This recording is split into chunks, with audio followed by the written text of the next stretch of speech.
दोस्तों आज की क्लास में हम पढ़ेंगे वर्गमूल निकालना।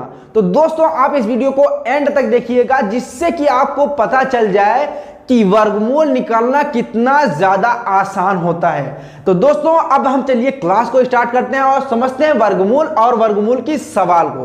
तो दोस्तों सबसे पहले हम इसमें समझेंगे कि वर्गमूल का कुछ चिन्ह होता होगा, तो वो क्या होता है। तो दोस्तों यहां पर हमने देखिए कुछ संख्याएं लिखा हुआ है, ठीक है। जैसे यहां पर 4 है, 9 है, 16 है, 25 है या फिर और भी कुछ लिख दूं, ठीक है। लेकिन इसके ऊपर कुछ लाइन टाइप से खींची हुई है ना, ऐसा, ठीक है। कुछ इस तरीके से सभी संख्याओं में ऊपर उसके लगा हुआ है। तो ये जो चिन्ह आपको दिख रहा है ना, यही होता है वर्गमूल का चिन्ह। यानी कि जब भी आपको किसी संख्या पर ऐसा चिन्ह दिखे वो वर्गमूल हो जाता है, यानी कि उस संख्या का वर्गमूल हमें निकालना है, ठीक है ना दोस्तों।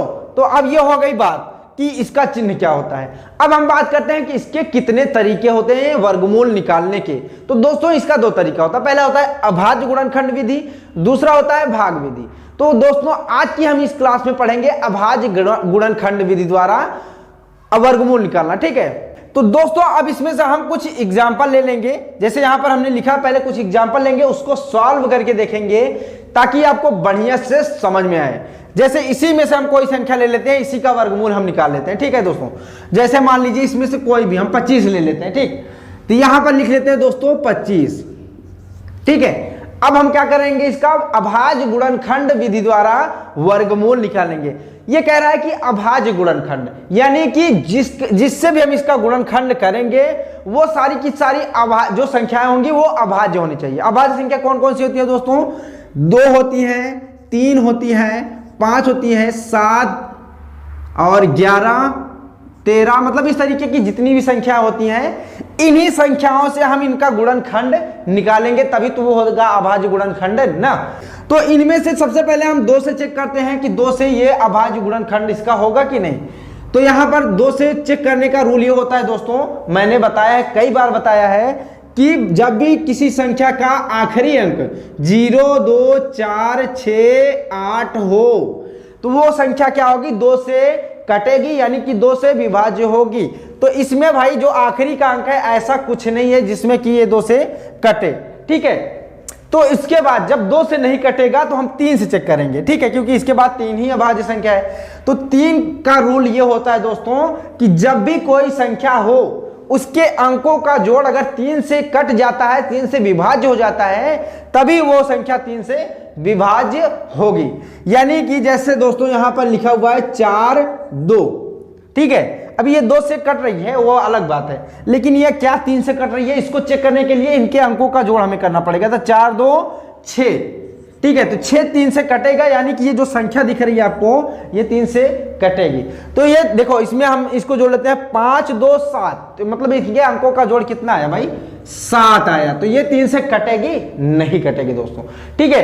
तो अब उसके बाद हम चेक करेंगे किससे, 2 से भी नहीं कटा, 3 से भी नहीं कटा, 5 से चेक करते हैं, ठीक है। तो 5 से चेक करने का यह रूल होता है कि जिस संख्या का आखिरी अंक 0 या 5 हो वो 5 से कटेगा, ठीक है। देखिए यहां पर भी 0 है, यहां पर भी 0 है, लेकिन हम पहले 2 से ही चेक करेंगे, फिर 3 से चेक करेंगे। अभी इनसे नहीं कटेगा तब हम 5 से चेक करेंगे, ठीक है।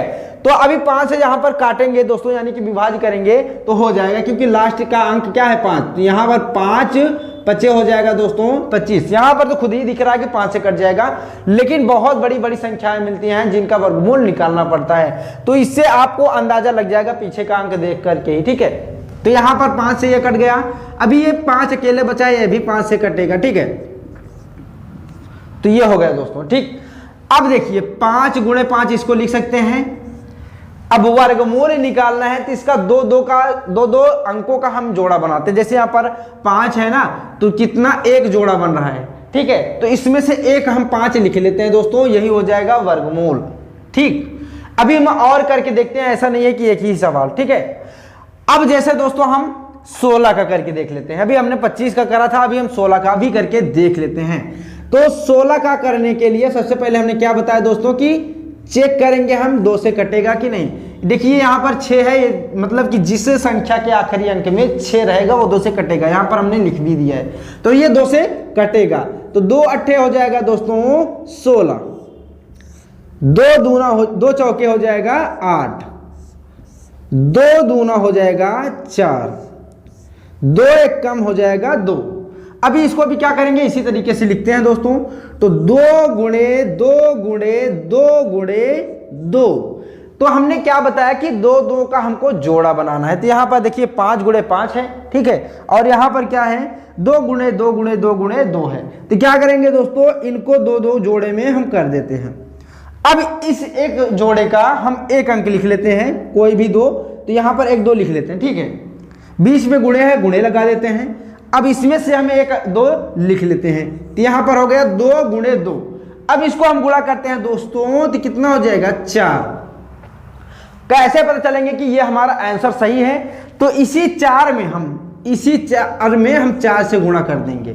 मतलब जो भी आएगा, अगर वर्गमूल निकालते हैं दोस्तों, तो उस संख्या का उसी संख्या से गुणा कर देंगे, जिसका वर्गमूल निकला रहेगा वो संख्या आ जाएगी। जैसे 4 का हमने 4 से ही गुणा किया, तो 4 चौके 16 हो जाएगा, तो ये आ जा रहा है ना। अभी देखिए 5 का गुणा अगर हम 5 से करते हैं तो कितना आएगा 25। तो जिसका भी वर्गमूल निकलेगा उस संख्या का उसी संख्या से गुणा कर देंगे, तो खुद ही प्रूफ हो जाएगा, ठीक है ना दोस्तों। तो ये होता है निकालने का तरीका वर्गमूल, ठीक है। बहुत ही आसान तरीका है, गुणनखंडन विधि। भाग विधि भी है, लेकिन पहले आप गुणनखंड विधि समझ लेंगे तो उसके बाद भाग विधि करने में आपको ज्यादा दिक्कतें नहीं आएंगी, ठीक है ना दोस्तों। तो अगर ये वीडियो दोस्त आपको हेल्पफुल लगा है तो वीडियो को लाइक कर दो और चैनल को सब्सक्राइब कर दो, ठीक है। अगर किसी भी टॉपिक में यार दिक्कत होती है तुम्हें, तो क्या करना, उस टॉपिक का नाम आप कमेंट सेक्शन में लिख दीजिएगा, उसका भी हम एक अलग से वीडियो बना देंगे, ठीक है ना दोस्त। तो दोस्तों अब हम मिलेंगे नेक्स्ट वीडियो में, तब तक के लिए bye bye and take care.